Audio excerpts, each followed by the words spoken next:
안녕하십니까. 4월 28일 설용수 방송 시작하겠습니다. 지난 4월 첫 번째 방송에서 저는 4월은 잔인한 달인가 이런 표현을 쓴 적이 있습니다.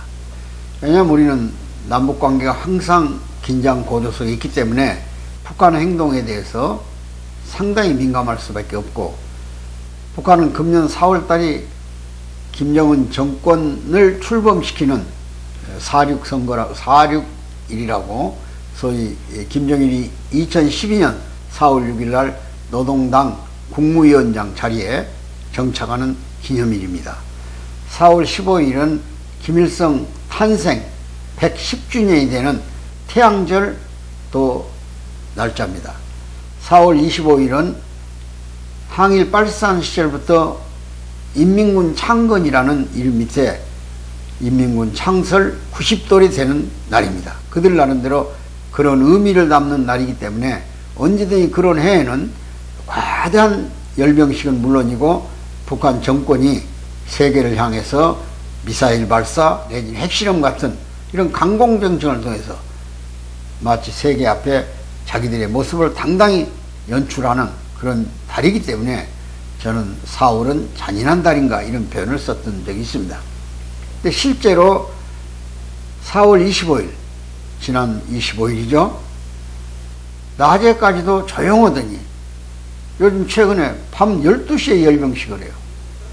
규모가 보통 한 13,000명, 5,000명 하던 것이 2만 명으로 늘어났습니다. 그리고 그들이 자랑하는 대형 무기들이, 예를 들면 화성 17형 같은 대륙간 탄도미사일의 길이가 약 3m 길어졌어요. 장거리 미사일이죠. 미국 본토를 공격하는 그런 것들로부터 과거에 볼 수 없는 단거리, 중거리, 그 다음 극초 음속 미사일까지 아주 생생하게 열병식에 동원을 합니다. 그리고 그 모든 규모나 행동이 전체 군을, 박성천이든 또 과거에 강등당했던 이병철 핵기술 담당자죠. 과학기술 담당자. 이 사람까지를 동원해가지고 마치 핵이 이제 천하무적, 아무도 우리를 당할 나라가 없다. 미국도 우리는 초과에 능가했다. 이런 표현을 쓰는 그런 김정은의 자만이 나타납니다. 김정은은 원수계급장을 달고 정장으로 나타났어요. 군사정장이죠. 군대정장. 우리나라는 계급체계가 대장까지 있는데 북한은 대장 위에 차수가 있고 그 위에 원수가 있습니다. 또 대원수도 있어요. 대원수는 김일성 한 사람이고 이제 김정일이, 김정은이는 원수입니다. 그리고 차수가 많죠. 한 5명 될 겁니다. 그리고 이제 밑에 대장이 있고 그런 식으로 체계가 되어 있어요. 또 군대에서만 별다는 게 아닙니다. 그 사람들은 그냥 정치인 중에서 또는 세습 권력을 가진 사람들은 지 맘대로 달아요. 이런 모험을 세계 앞에 나타내면서 김정은이 그 자리에서 연설합니다. 핵은 전쟁을 억제하기 위해서 만들었지만 만일 우리의 이익이 침해당할 때는, 북한이 어떤 위협에 빠질 때는 핵 공격은 불가피하다. 이런 핵 선제 타격을 선언한다 그런 얘기죠. 이건 대단히 위험한 발상입니다.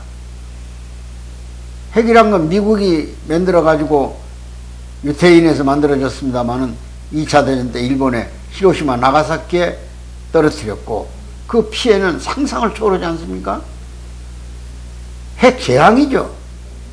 도시는 완전 폐허되고 수십만 명이 죽거나 다치고 그 핵 신에 의해서 주어진 병들은 일생을 망치는 겁니다.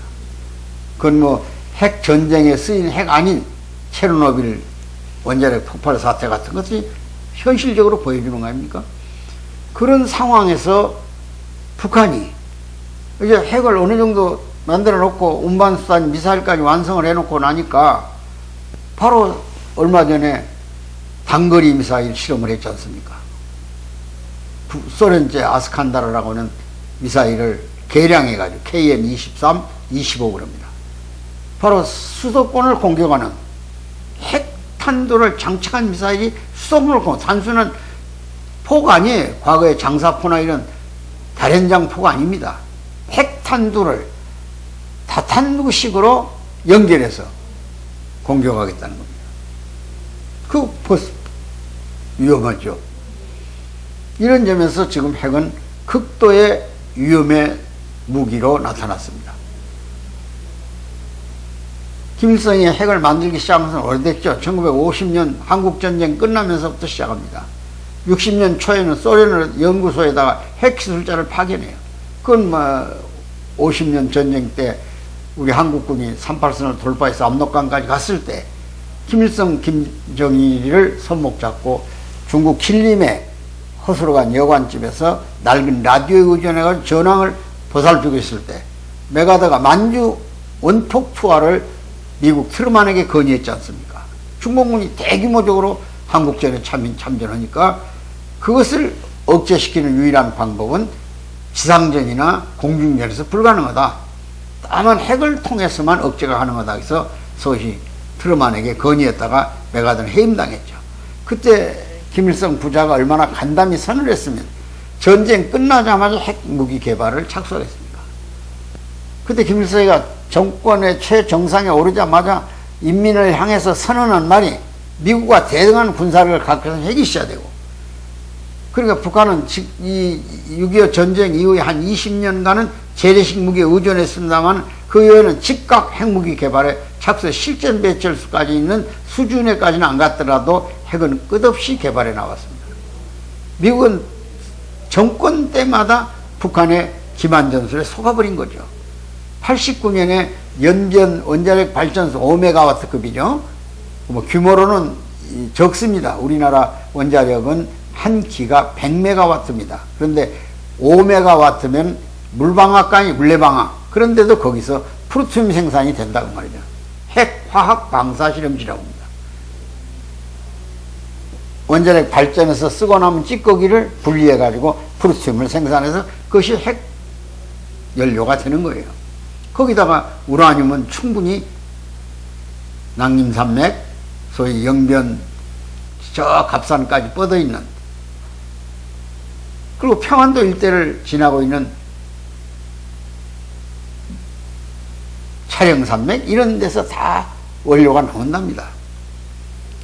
그러니까 그런 자연 조건에다가 소련에 갔다 온 기술자가 한 350명, 북한은 핵과학기술대학에서 양성한 기술자가 한 5,000명. 이런 우수한 인력과 연료가 있으니까, 우라늄이 있으니까 중국 또는 소련으로부터 기술 이전을 받고, 또 결정적인 핵무기의 개발은 파키스탄의 칸 박사가 아마 지원한 것 같습니다. 그리고 모든 장비는 중국이나 러시아로부터 가져다, 직접 러시아에서 아스칸다라 미사일도 가져왔고 핵기술도 이전 받아온 겁니다, 사실은. 그래서 결국은 미국을 대항할 만한 핵무력을 완성했다 그런 얘기죠. 그리고 이제는 그걸 가지고 협박합니다. 핵 공격도 가능하다. 그건 마치 우크라이나 사태에서 푸틴이 지금 우크라이나를 향해서 국방장관을 불러다가 핵 타격 시험을 해라, 준비를 해라, 이렇게 지시한 일이 있지 않습니까? 그리고 우크라이나는 쪼그라들죠. 핵 있는 거 다 러시아에 반납해버렸고, 평화를 또는 안보를 영구적으로 지원해주겠다고 약속했던 러시아가 지금 와서는 핵 위협을 하겠다고 가하고 있으니 이거 얼마나 위험한 일입니까? 지금 한반도가 그런 경지에 와 있습니다. 우리는 지난 5년 동안 너무 허구 논리에 서 있었다. 이게. 김정은이 내부적으로 단거리 미사일까지 만들어서 얼마 전에 시험했지 않습니까? 탄도미사일형으로 심지어 SLBM까지 장착하고 나왔지 않습니까?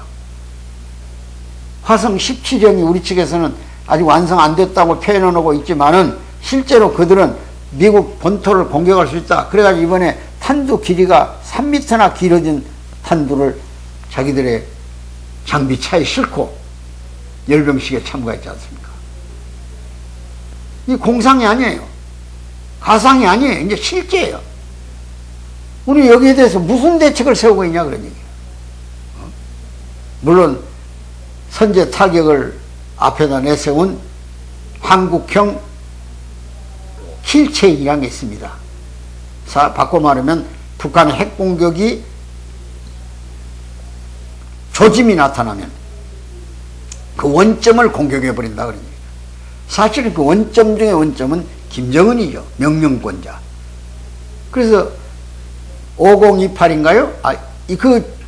소위 한국 전쟁이 났을 때 시나리오 보면 5028 거기에 보면은 저놈을 참살해버리는 그런 지하 벙커를 공격해가지고 그 명령권자를 죽여버리면 핵은 사용이 안 될 수 있죠. 그러나 그런 것도 위험하지만 그보다 더 위험한 것은 실제 핵이 머리를 쳐들고 발사 조짐이 나타날 때 우리의 정확한 정보력에서 탐지가 되고 그것을 사전에 때리는 것을 한국형 킬체인이라고 합니다. 그 선제 타격이라는 거죠. 근데 그것은 굉장히 어려운 사업 중에 하나입니다. 그 정보를 정확히 인식하는 것도 중요하지만 과연 거기를 때릴 때까지 한미 간에 이런 정세 좀 상상하기 어려울 만큼 어려운 문제일 겁니다. 그러나 북의 공격이 확실하다면 그건 방법이 없지 않습니까? 그러나 그것도 아직 부지는데 저는 항상 불안한 것 중에 하나가 서해 5개도소 있지 않습니까? 백령도 연평도는 거기 어느 지역을 일시에 해안포에서 공격해가지고 점령해버린다 이게 상륙군이 가가지고 그러고 나서 한국에다 사실상 선전포고를 하면 이게 전면전이에요. 근데 우리가 전면전 할 때 북이 딱 내놓습니다. 핵카드를. 불가피하다.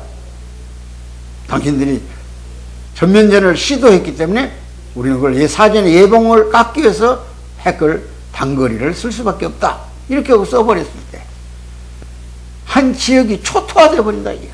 과연 전쟁 수행 능력을 잃어버릴 수 있어요. 그러면서 동시에 특수전 교육을 받은 게리라들이 소위 파르치산들이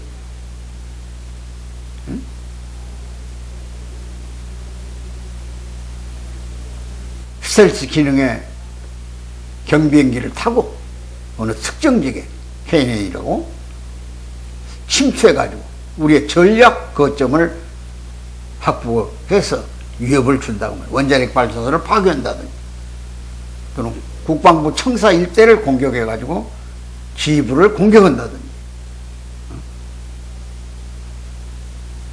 얼마든지 그들이 노리는 전략기지가 있지 않습니까? 우리한테도. 이러면 꼼짝 못한다고 말이에요. 마치.